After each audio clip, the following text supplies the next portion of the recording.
Hello there, and welcome to the first episode of my new tutorial series for beginners for Dwarf Fortress. I'm Icon, and I welcome you to a wild and deep journey into the depths of this game.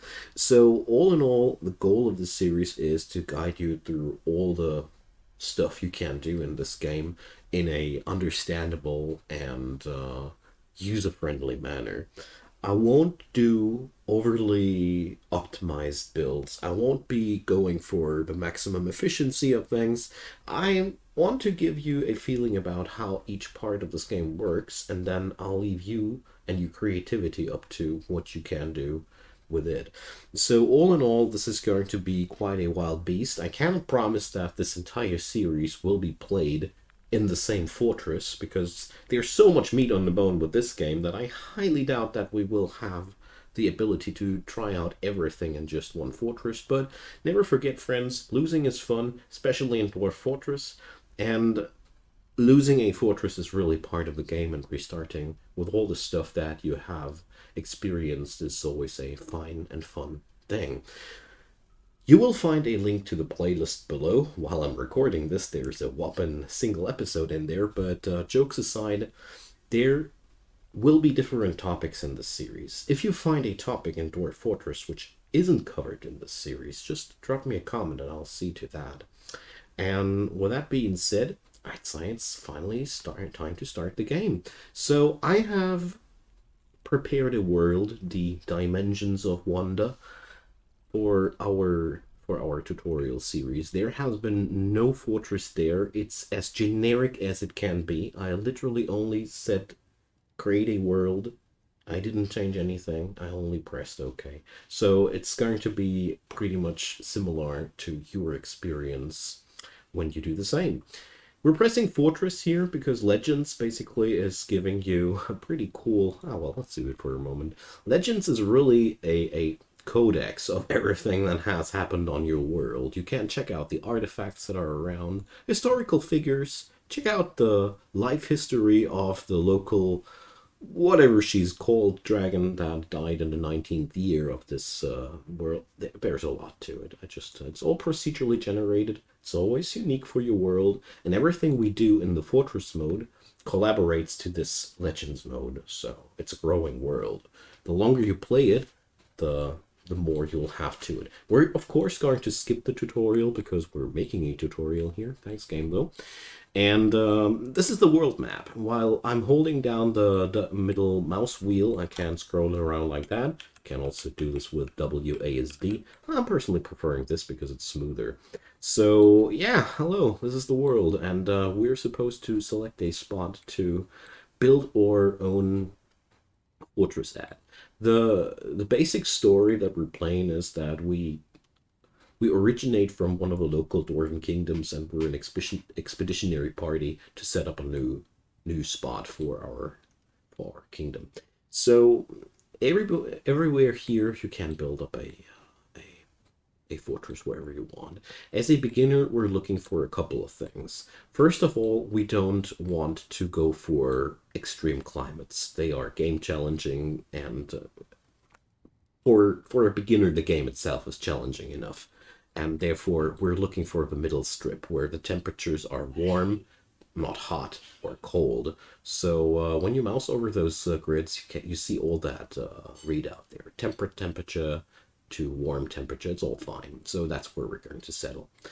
Also, another thing that we want is a river, but don't you worry, we might only see here large rivers, but let's just left click in here, and as you see, we're zooming in now, and there's rivers everywhere. So right click there, and we are back on the main map. So left click to zoom in. You can also use the middle mouse wheel here to check out on the detailed site of the world map. So this is how to find now a place to settle down, you might ask yourself.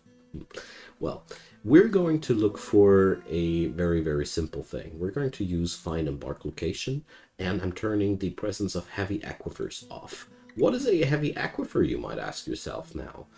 It's a raging torrent of groundwater that will make your life miserable.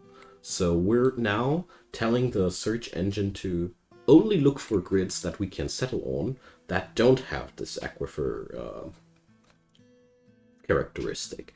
And you see it's spitting out a ton of bright green tiles, and all these are safe for us to settle down.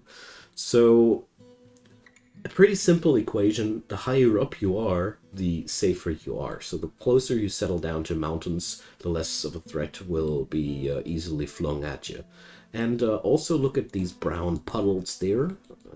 There, my mouse cursor is one of them. Those are goblin encampments. The closer you settle down to them, the more interested those little green buddies will be to raiding your place. But don't worry, they aren't too scary at the first place. So we're going to left click in there and check out what we see there. So lots of green spots here, and there's two things that I'm looking for in our current situation. I mouse over any grid, and what's important for me is the line trees. I want it at least to be woodland, or at least sparse, but not none. Because if you don't have trees on your starting tile, like for example, hey, you're interrupting me. For example, here in the mountains, trees, none. You will have a severe lack of building material because you won't have any wood to build with. So that's really bad. So we're here. For example, well, this would be an area where we can already see that there's lots of wood. What I'm looking for is an area that has wood, a river, and, well, let's see, this looks good. It also has a light aquifer. Light aquifer is just like the heavy aquifer, just basically much more harmless. And since I want to do a complete tutorial here, we're going to settle definitely down on a tile that has this. The rest of the information here, well, what's interesting for us is to see that we have enough other vegetation to live off, and the surroundings, untamed wilds, that's basically more dangerous than wilderness, so we would be better off over here. You see that there's a color coding. This one is yellow, this one's green. If it's ever savage or anything like that, or even cursed, by all means don't settle down there. It's quite deadly. So I think I'm convinced that we want to live on here. But this has no river, so we could go on here. Yeah, let's use that. This one looks nice too. So the other things down there, you see lots of different metal types. What's interesting to know? Fluxstone layer. It's good to have one, because to simplify it, Fluxstone layer, yes or no, says can I produce steel easily here? Yes or no, because that's what Fluxstone is mostly used for. Okay, we have finally found a position that I find quite dandy. We're settling down in the grassland. There's only sparse trees here, but that's okay. We can deal with that, and it's also quite nice to have just a slight challenge in this run. And now I'm pressing the embark button here, and we're settling down here. So the topmost lines, shallow sand, very deep soil, these tell you something about how the whole thing is set on up. So we have sand on the higher layers, and there will be soil very deep down. That's good to know. So we got a little bit of a warning because we settled down on an aquifer, but don't worry, they aren't too hard. You can of course look for a grid that doesn't have any aquifers. That's also there. But they tend to be very, very low on trees, because basically you have to go very, very high to escape the groundwater. If this pisses you off completely, there's a mod that erases aquifers out of the game. It's pretty good for newcomers into the game. But I personally don't like it, because I like to have the aquifers. I'm going to explain you during the series why. So it's time to play. So before we get into that, a quick shout out towards the description box there. There's a couple of links that you can click and support this channel, and I'd be super happy if you give them a look. And a cost-free variant to support this channel is just to subscribe and hit the bell thing. I'd be really delighted if you did either of these. I'm a free content creator. I have no big sponsors behind me, only this awesome community, and I want to give a big thanks to all the supporters out there. It really means a ton to me how much you guys are doing there. All right, enough of that. Let's get started. So we are sitting here at our starting spot, and This is this is ground zero. This is our wagon. If we left click it, there's a lot of stuff on it. There's wood, there's cloth, there's seed bags, we have an anvil, we have weapons, we have tools. Basically everything our dwarves need to survive is on there. So first off, a couple of things. To move around the map, we use the middle mouse wheel. To move between height levels, we use the mouse wheel while scrolling up and down. So, you know, when I scroll down, I go underground. When I scroll up, I go upwards. You can also use as hotkeys E to go upwards and C to go downwards, whatever you prefer. So up here we see that when we go on over there, there's some plants growing there. There's a lot of stuff going on. And as you see here, sorry, this would look like that for you. The settings have been taken over from my last session. It's this little button here. When you press it, those ramps become visible. It's pretty cool because this way you see you can't climb on up here. Without that button you can't see it. I find that extremely useful, so I have it always turned on. So when I flick the mouse wheel up now, we're going to see the next level here. And you can already see when somebody would step on over here, he could climb down. Mouse wheel up, mouse wheel up, mouse wheel up, mouse wheel up. As you see, this level, this game doesn't use only one height level, it does use bajillions of it to, well, it's like a topography card map, you know. So the higher we go, the more we see of that mountain. And as you see there, this mountain is not just an abstraction of a mountain. It has, in a total, 20 layers of elevation. And when we go on back down here, we can see our dudes again, sitting at elevation -1. So if you ever lose track of your place, you can press always F1 and zoom back to the center of your caravan. Pretty useful, isn't it? And if you press H, you get open a little menu that allows you to fixate some spots. So here, this is bound to the hotkey F1, and wherever your screen's at, if you click this button, it'll set that as a new anchor point. I'm going to show you later how you can use that. I find that extremely useful to begin with. So up here we have a lot of information about our colony, how many people we got and how happy they are, how much stuff we have approximately in our position. To know it exactly, you need somebody counting it. But more about that later. Welcome to Dwarf Fortress. It's extremely detailed down here. And over here, we can see how wealthy we are if our bookkeeper has made his job well. So over here, that's way easier to understand. It's just a flat out, it's a good old mini map. Down here, we have all manner of different society management tools, I'd call them. So when you click on there, you see who's citizen of your place, what's my livestock, what's sitting on the map besides me, what we've seen so far. And here we can see what everybody's doing, and we're going to work with that menu a lot. But I don't want to explain every tab here at once because that would be just damn overwhelming. Down here we have basically our building menu. That's orders. This tab is orders to tell your people what they ought to do. This tab is about setting up permanent things like buildings, stockpile zones, and zones for bedrooms and meeting places and whatnot. And this is all logistics. This is zone assignments and minecart routes and stuff like that. And over here, this is working with items, what to do with the items on the map. So just to give you some categories, you'll be searching for stuff anyways. Promise. Jokes aside, the first thing we gotta do is we gotta set foot in the mountain. So in this scenario, we could just dig into the mountainside and go deeper from there. But I personally will go into something similar, but not quite the same. So we're going to pick the mining pickaxe icon here and go over to the staircase mining right away.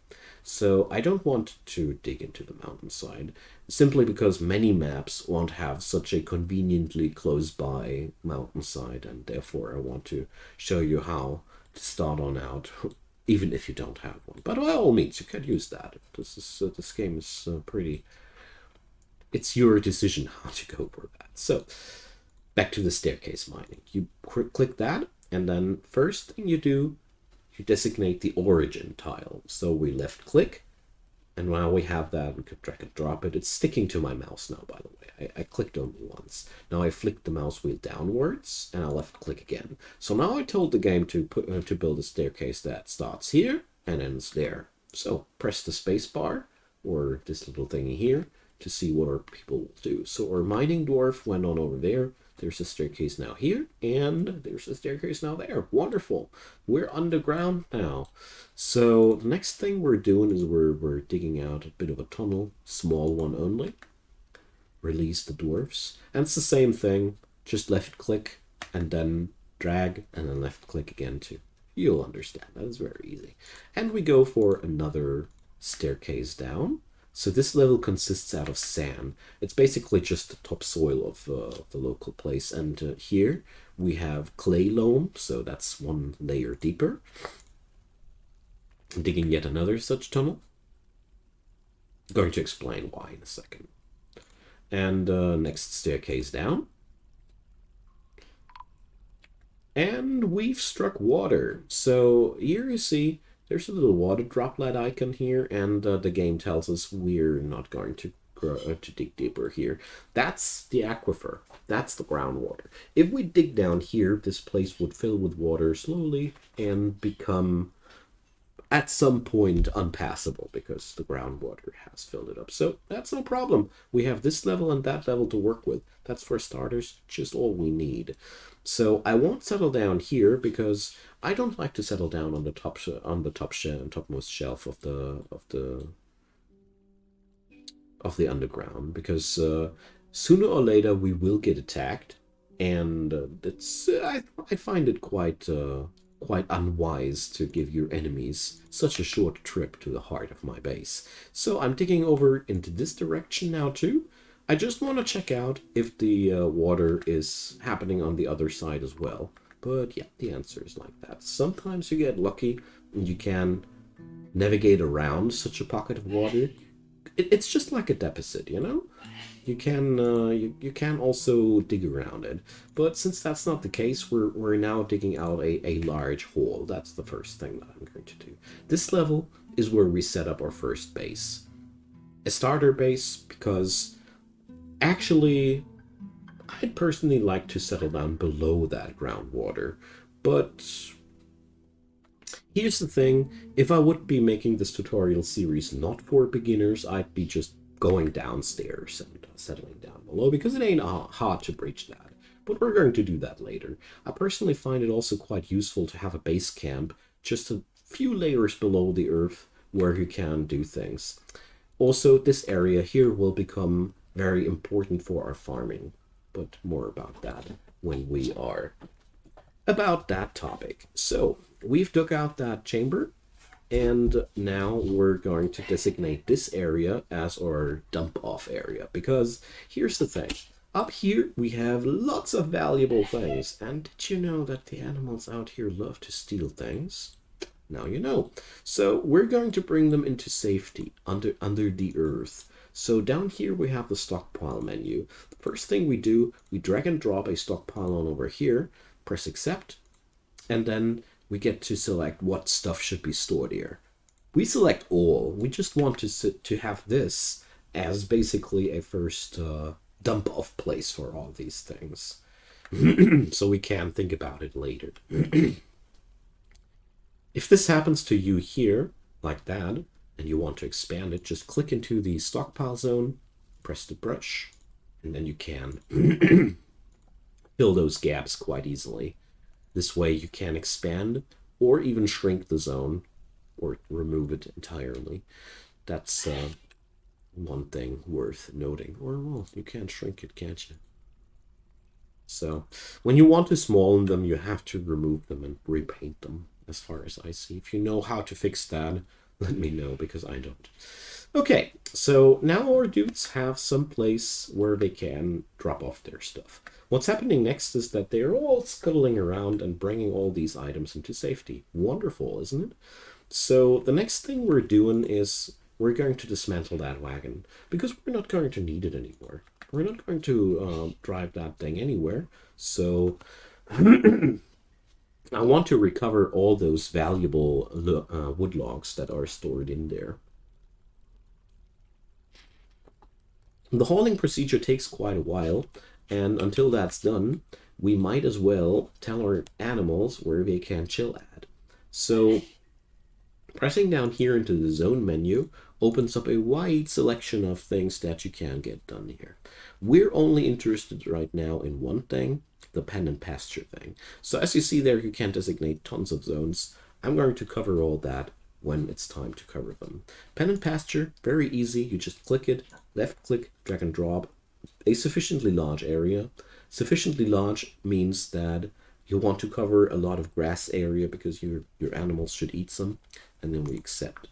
So next thing, we have that thing marked, and then you can press that little bunny icon here, and now we get to designate which animals are supposed to live on here.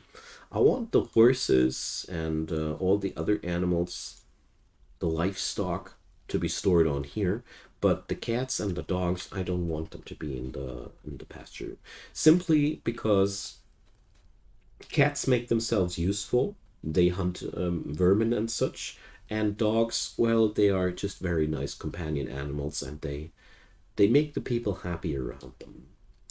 So that's done. You don't need any fences or any buildings or whatever. Your animals will be stored here and be safe for now, unless somebody kills them. You never know.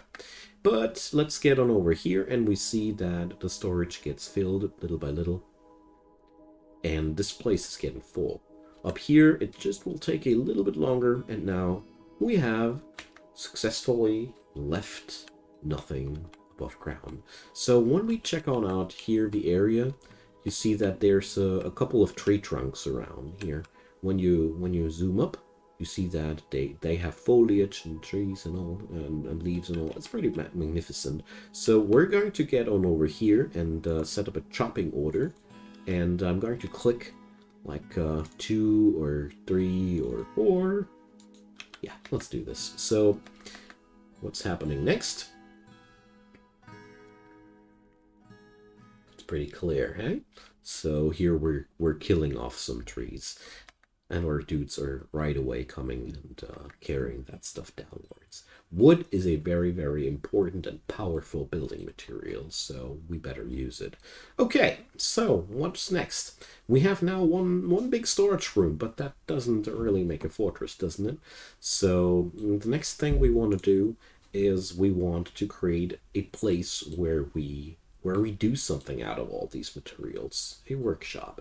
So next thing I'm doing is I'm drawing off a transportation line. Let's go like that. One road this way. I'm making it 2 tiles wide because I want to have dwarfs pass by each other. Hallways that are too narrow will be a problem for your dwarfs in the long run. And pay attention to the fact that nobody's mining right now. Hauling is more important right there. And they'll only start mining again once the hauling is done. A unique feature about Dwarf Fortress is that it's really hard to control them directly in any way. The game really tries its best to avoid that. So, storage area is full, as you can see, and that's already the first of our problems, so we're going to work on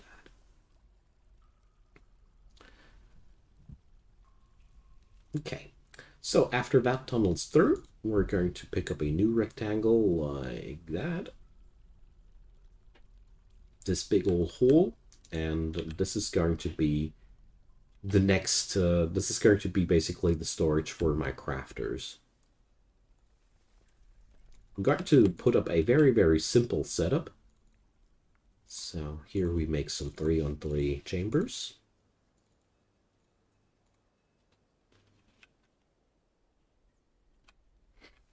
Alright, I'll leave it like that. So because I find that my mining jobs get done quite slowly, I'm going to introduce to you how to change that.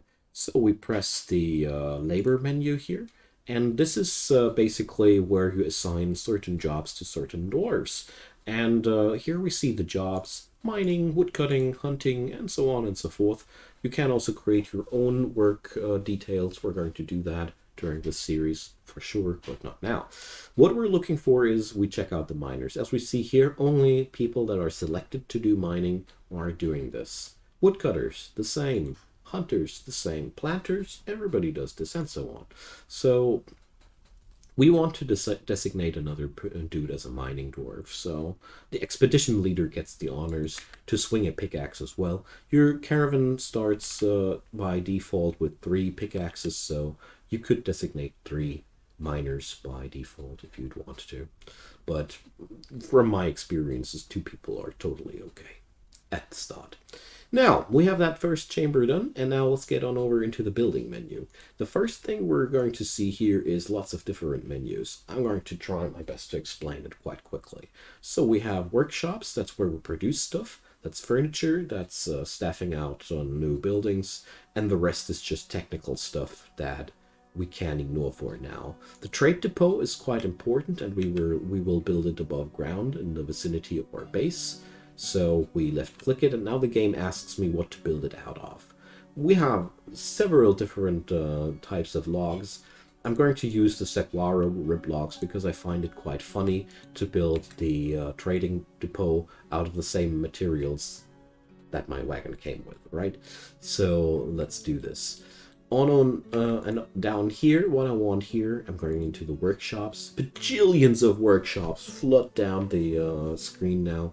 We can ignore them safely because we are only interested in the carpenter right now.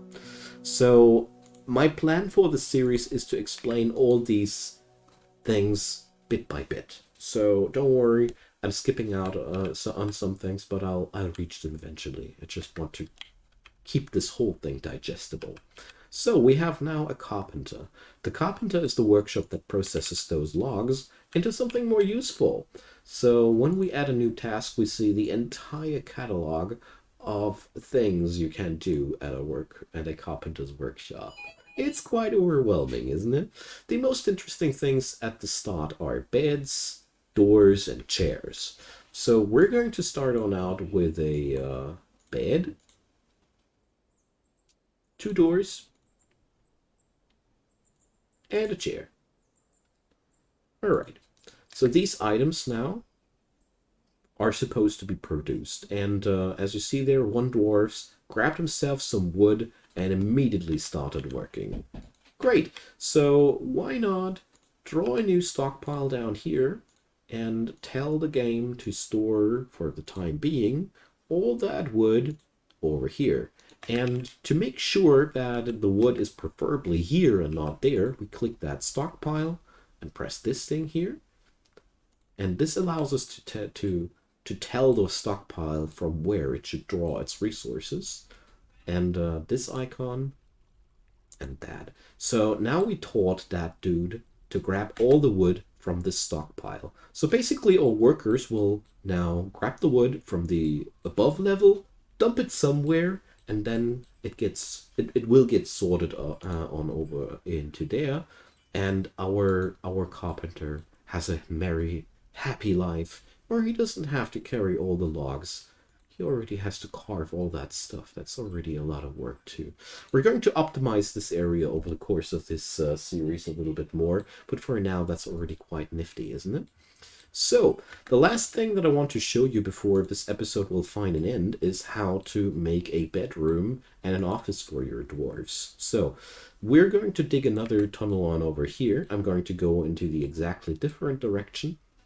And I'd say, this is where our people will live at for now. We need some bed and rooms and whatnot, and therefore we're going to carve out those chambers.